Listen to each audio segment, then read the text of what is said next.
Salut à tous, bienvenue sur Direct Snap, j'espère que vous allez bien aujourd'hui. On se retrouve pour une nouvelle vidéo avec Joyka.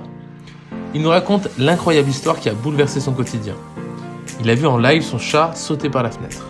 Un terrible choc émotionnel et une épreuve très difficile à surmonter.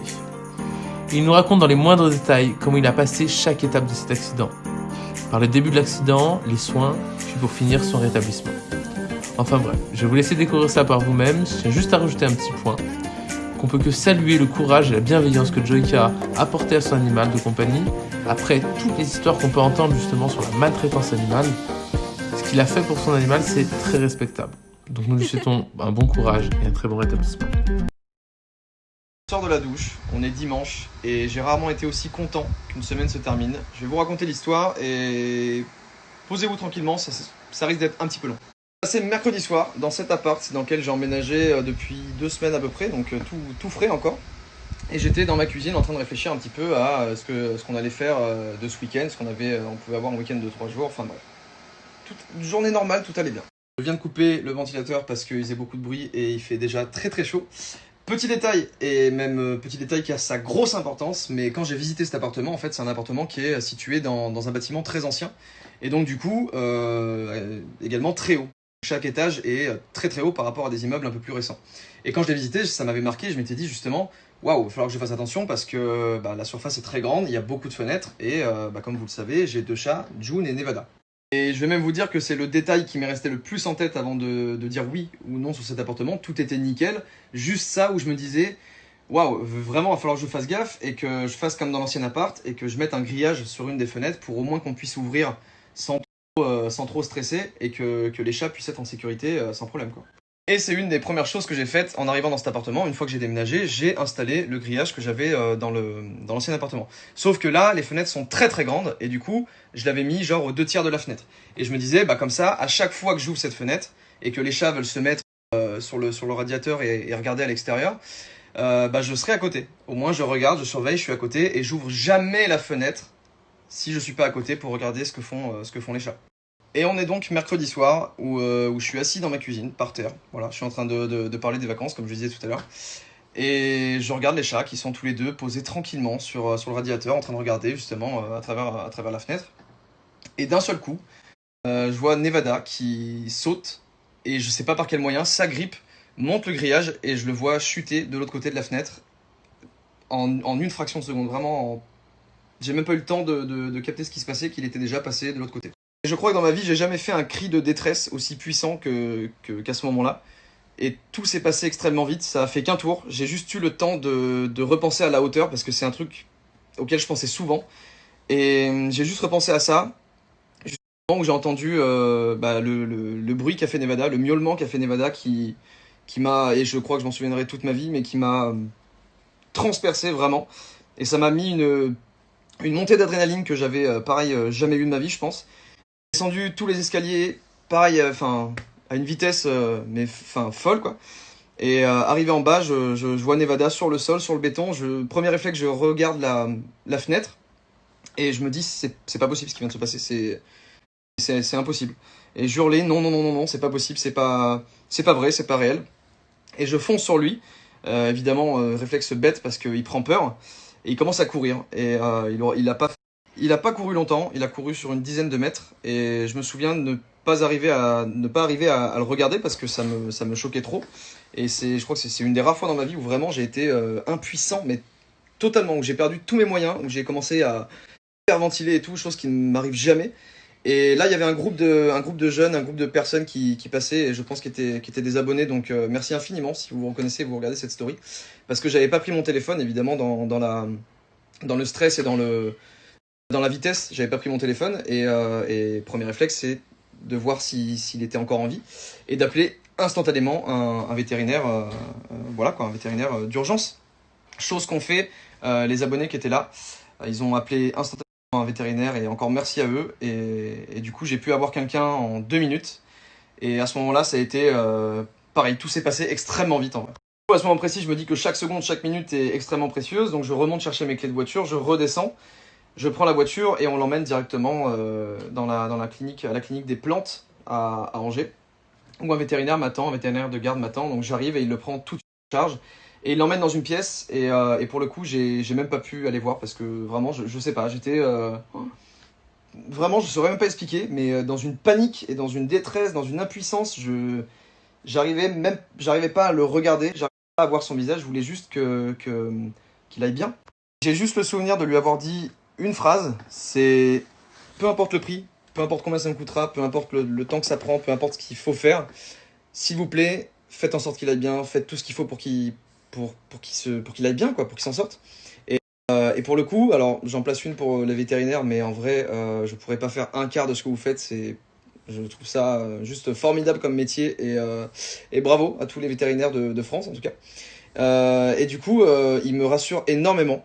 Il me dit, vous inquiétez pas, ça va bien se passer, je vais l'ausculter. C'est certes très spectaculaire, mais je vais m'en occuper, je vais regarder ça. Asseyez-vous tranquillement, je reviens vers vous. Le temps passe et j'ai eu le temps de me remettre un peu de mes émotions. Absolument pas, c'est complètement faux ce que je viens de dire. Je me remets pas du tout. Et là, il m'appelle et il me dit bon, venez voir, je vais vous expliquer un petit peu ce qu'il en est. Et j'aime pas ces phrases. J'aime pas quand ça va pas. Je vais vous expliquer ce qu'il en est. On va en discuter. Waouh, non, la discussion, allez, dis-moi tout de suite ce qui se passe. Évidemment, je lui en veux pas, mais dans ces moments-là, je voulais une réponse tout de suite. Est-ce qu'il va s'en sortir, oui ou non? Donc je rentre dans la salle avec le vétérinaire et je vois Nevada sur la table d'auscultation et je vois qu'il saigne du nez, qu'il a le visage qui a gonflé, il saigne des yeux, il saigne de la bouche. Et le vétérinaire m'explique tout de suite qu'en fait, dans sa chute, il a eu le temps de se retourner et il a atterri du coup sur les deux pattes avant. Ce qui a fait que quand il a atterri sur ses deux pattes avant, il a également tapé le visage par terre. Et encore une fois, je repense à la hauteur et je me dis, mais comment c'est, enfin, comment c'est violent en fait, c'est ultra violent. Et du coup, je vois quand même qu'il respire difficilement parce que le nez est tellement encombré qu'il respire que par la bouche. Et bref, du coup, il me dit qu'il le garde la nuit et qu'il m'appellera le lendemain pour me dire ce qu'il en est. Et qu'il allait lui faire passer des radios, etc. Mais qu'il pouvait pas l'endormir tout de suite pour pouvoir lui faire des radios parce que il était encore dans un état pas assez stable pour pouvoir le faire. Et j'ai passé, sans surprise, une des pires nuits de ma vie. Tout simplement. Le lendemain, le vétérinaire m'appelle, donc je lui demande tout de suite est-ce que Nevada va bien, est-ce qu'il est en vie. Il me dit oui, il est en vie, il est là. Et passé comme ça, je vous explique un petit peu ce qu'il en est de son état de santé. Vient l'heure de faire le bilan avec le vétérinaire, donc il me montre les radios et il m'explique qu'en fait il a une fracture du doigt, il a une fracture d'une des deux pattes avant, il a une fracture de la mâchoire, il a des hématomes un petit peu partout sur le corps, des plaies ouvertes qu'il a dû recoudre et qu'il est assez enfin, il est très désorienté parce que du coup, il a en même temps l'anesthésie générale qui est lourde, hein, quand c'est des petits corps comme ça. Sur nous, même sur nous, déjà, c'est lourd, une anesthésie générale. Mais sur un petit animal comme ça, c'est lourd. De toute façon, une anesthésie générale, c'est lourd. Il m'explique qu'il doit encore le garder une nuit en observation pour voir un petit peu comment ça évolue, tout ça, et pour voir si rien d'autre ne se déclenche. Mais en tout cas, rien de mortel, comme par exemple, je sais pas, ça aurait pu être une hémorragie interne. Et là, malheureusement, sur des chats en général, on peut pas faire grand-chose. Mais là, c'était le cas. Nevada allait bien. Et du coup, j'ai demandé instantanément aller le voir. Je suis allé le voir. Et il a fait un truc qui m'a marqué. Il m'a reconnu tout de suite. Enfin, je pense qu'il m'a reconnu. Après, je sais pas, hein, mais je pense qu'il m'a reconnu. Il est venu tout de suite vers moi. Il a mis ses deux pas aussi difficilement qu'il pouvait. Et il a juste frotté sa tête. Il est descendu. Et il s'est rendormi instantanément. Et même le vétérinaire était à côté. Il était en mode waouh. Ok, j'ai rarement vu ça, mais ok. Soulagement. Soulagement de le voir, soulagement de me dire qu'il est normalement tiré d'affaire. Donc je me dis ça y est, il n'y a plus qu'une nuit à attendre, ils vont le garder encore une nuit et c'est bon. Et le vétérinaire m'explique que justement il le garde une nuit parce que sa fracture de la mâchoire, ça faisait qu'il était comme ça. Et il pouvait pas fermer sa mâchoire, ni il pouvait que l'ouvrir pour miauler, mais il pouvait pas la refermer. Et ce qui posait problème pour manger du coup, chose qui est utile à la santé et à la vie de chaque être vivant sur cette planète, il me semble. Donc encore une super nuit de sommeil et je me réveille le lendemain et première chose que je fais c'est aller voir comment il va. Et en arrivant là-bas justement le vétérinaire me dit bon il a pas mangé mais c'est certainement dû au fait qu'il soit stressé par l'environnement, le fait qu'il soit dans la clinique et du coup le problème c'est que le seul problème maintenant, le reste ça va se rétablir et ça se rétablira avec le temps. Donc déjà soulagement. Mais il me dit voilà s'il mange pas aujourd'hui il va falloir lui faire une opération. Là je dis putain. Et l'opération en question, c'est une opération des mandibules, je crois, ou je sais pas exactement ce que c'est, mais c'est une opération qui me disait, moi je ne fais pas, et qui est très complexe. Et heureusement, il me disait que sur Angers et les alentours, il y a des très bons chirurgiens vétérinaires. Mais quand même, j'ai pas envie. En fait, j'ai pas envie. Ouais, ils sont très bons, il y a pas de problème, mais j'ai pas envie. Je veux pas que il ait encore à subir un truc.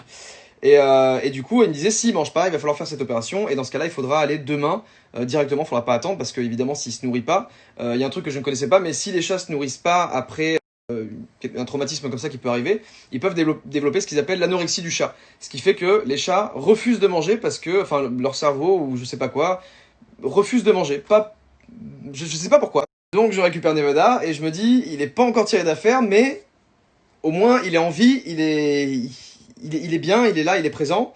Et du coup, j'espère, je croise les doigts pour qu'il mange. Donc je le récupère et toute la journée, je le surveille. Toute la journée, je suis allé acheter des crevettes de Madagascar parce que tellement ceux qui regardent les stories avec Nevada, ils savent que Nevada, il adore les crevettes. Et je vais lui chercher des crevettes de Madagascar que même moi, je ne mange pas pour moi. Et il en veut pas, il la sent, il la mange pas. Donc là, je me dis, waouh, c'est chaud. S'il mange pas la crevette, c'est. Je me disais que s'il mangeait pas la crevette, automatiquement, il mangerait rien. Je lui avais déjà fait sentir plein de trucs, même des sachets, du poulet plutôt dans la journée. Et le soir, je commande une salade, et la salade arrive, une salade au poulet. Et je me dis, vas-y, je vais lui faire sentir un petit bout de poulet. Et je lui fais sentir un petit bout de poulet, et là,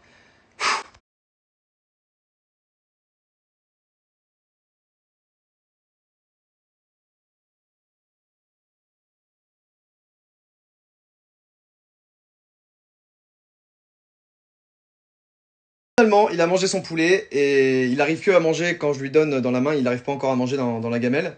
Mais il l'a mangé, soulagement total, et je me dis, bon bah voilà, bon bah, maintenant il va falloir beaucoup de repos, et bien s'en occuper. Aujourd'hui, ce dimanche, Nevada va bien. Il a beaucoup de mal à se déplacer, donc il passe ses journées littéralement à dormir. Lui qui a un chat très vif d'habitude, très speed, bah, il dort, il fait que dormir et il essaie de récupérer tant qu'il peut. Mais chaque soir, il vient sur moi et il fait comme il fait à son habitude et il monte difficilement sur le lit et il vient se poser sur moi et il dort sur moi. Et du coup, je pense qu'une longue guérison l'attend. Et voilà, je me disais que c'était important de raconter un peu cette histoire, de vous en parler, parce que bah il partage mon quotidien et il partage ma vie depuis 2 ans, depuis que j'ai quitté ma famille et tout ce que j'avais à Grenoble pour venir ici à Angers. Je l'ai pris à ce moment-là, il m'a suivi dans cette aventure aussi, et c'est le premier animal de compagnie. Nevada, c'est le premier animal de compagnie que j'ai eu à m'occuper seul, qui partageait mon quotidien, vraiment le mien. Et j'ai grandi dans une famille où, depuis ma naissance jusqu'à aujourd'hui, j'ai grandi avec des animaux. Donc pour certaines qui regardent cette story, vous vous dites peut-être, ouais, bon, ça va, c'est bon, il va bien, c'est ok, tranquille. Évidemment, je me dis ça aussi, mais peut-être que vous vous dites, ça va, c'est bon, c'est un animal. Et je comprends complètement, parce que peut-être que vous avez pas du tout vécu ce que, déjà, vous avez pas vécu ce que j'ai vécu moi dans ma vie, et vous avez pas peut-être grandi avec des animaux non plus, ou cette même attache que moi je peux avoir avec des animaux. Et du coup, je peux vous garantir que pour les personnes qui ressentent les mêmes choses que moi, quand ça arrive, c'est juste, c'est juste horrible. Et dans tout ça, ce qui participe vraiment à la peur, c'est qu'un animal, il va pas te dire comment il se sent. Il va pas te dire, tranquille, le poulet, je le mange demain, t'inquiète, là, c'est juste que je suis un peu brassé. Il va pas dire ça. Il va pas te dire, il va pas te prévenir que ça va ou pas. Donc du coup, t'es tout le temps dans le doute. T'es là à te dire, mais mange, pourquoi tu veux pas manger, s'il te plaît. Il faut, c'est important, tu vois, genre, on peut pas, tu peux pas savoir. Donc du coup, même pour la douleur, là, je sais, je pense en tout cas qu'il a mal quand il se déplace, ça se voit, mais il va pas te le dire, il va pas te prévenir, il va pas te faire savoir où est-ce qu'il a mal. Enfin bref, tout ça pour vous dire que ça m'a coûté de l'argent aussi, mais ça c'est pour moi un détail, vraiment c'est un détail minime, mais pas pour tout le monde.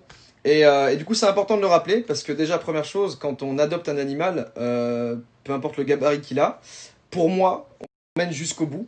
Et quand on l'emmène jusqu'au bout, ça veut aussi dire qu'on a conscience des ressources financières qu'il faut pour emmener un animal de tout le long de sa vie. Et donc pour lui procurer les soins dont il a besoin quand il en a besoin, ou pour faire n'importe quelle opération qui nécessiterait de lâcher un billet. Parce qu'un chat ou un chien, c'est pas juste acheter des croquettes et ça va. Il y a aussi des moments où on a des surprises, il y a aussi des moments où ça va pas. Et faut bien avoir ça en tête et se dire que ça peut arriver à n'importe quel moment. Anecdote, et après promis je vous montre Nevada parce que je vois que vous voulez tous le voir et surtout je vois tous vos messages aussi qui me font extrêmement plaisir et extrêmement bien et qui feraient extrêmement bien à Nevada aussi, mais malheureusement il ne sait pas lire puisque c'est un chat. Le soir où j'emmenais Nevada, j'arrêtais pas de m'excuser auprès du vétérinaire parce que j'étais dans un état lamentable et j'arrêtais pas de le faire répéter, je comprenais rien à ce qu'il me disait, parce que j'étais à l'ouest total. Et il m'a calmé et il m'a dit, mais vous savez, on m'a déjà ramené 9 fois le même chat dans sa clinique et c'était 9 fois pour la même raison. 9 fois il est tombé d'un balcon et on me l'a ramené 9 fois. 9 fois. Et les gens étaient en mode, Vous pouvez le réparer cette fois. Tu sais, c'est un objet quoi. Genre un vase que tu fais tomber par la fenêtre, il se casse. Bah vas-y, on met un peu de colle, c'est bon, ça. On met 2-3 points et on le récupère quoi. Et juste, bah voilà, j'y repense maintenant et je me dis, mais. Il y a vraiment des gens qui sont inhumains et bref, voilà. Juste, je vous transmets ça. L'anecdote, elle parle d'elle-même. Et le voilà, ce soir, il est fatigué, il fait que dormir, mais il se remet tranquillement. Il a encore sa petite mâchoire qui reste entrouverte, la petite blessure ici. Mais voilà, il se repose, il est bien, il est dans le lit et il va se remettre tranquillement. En tout cas, on fait tout pour. Il a les médicaments, il a tout, je lui donne ça tous les jours et il va se remettre sur pattes.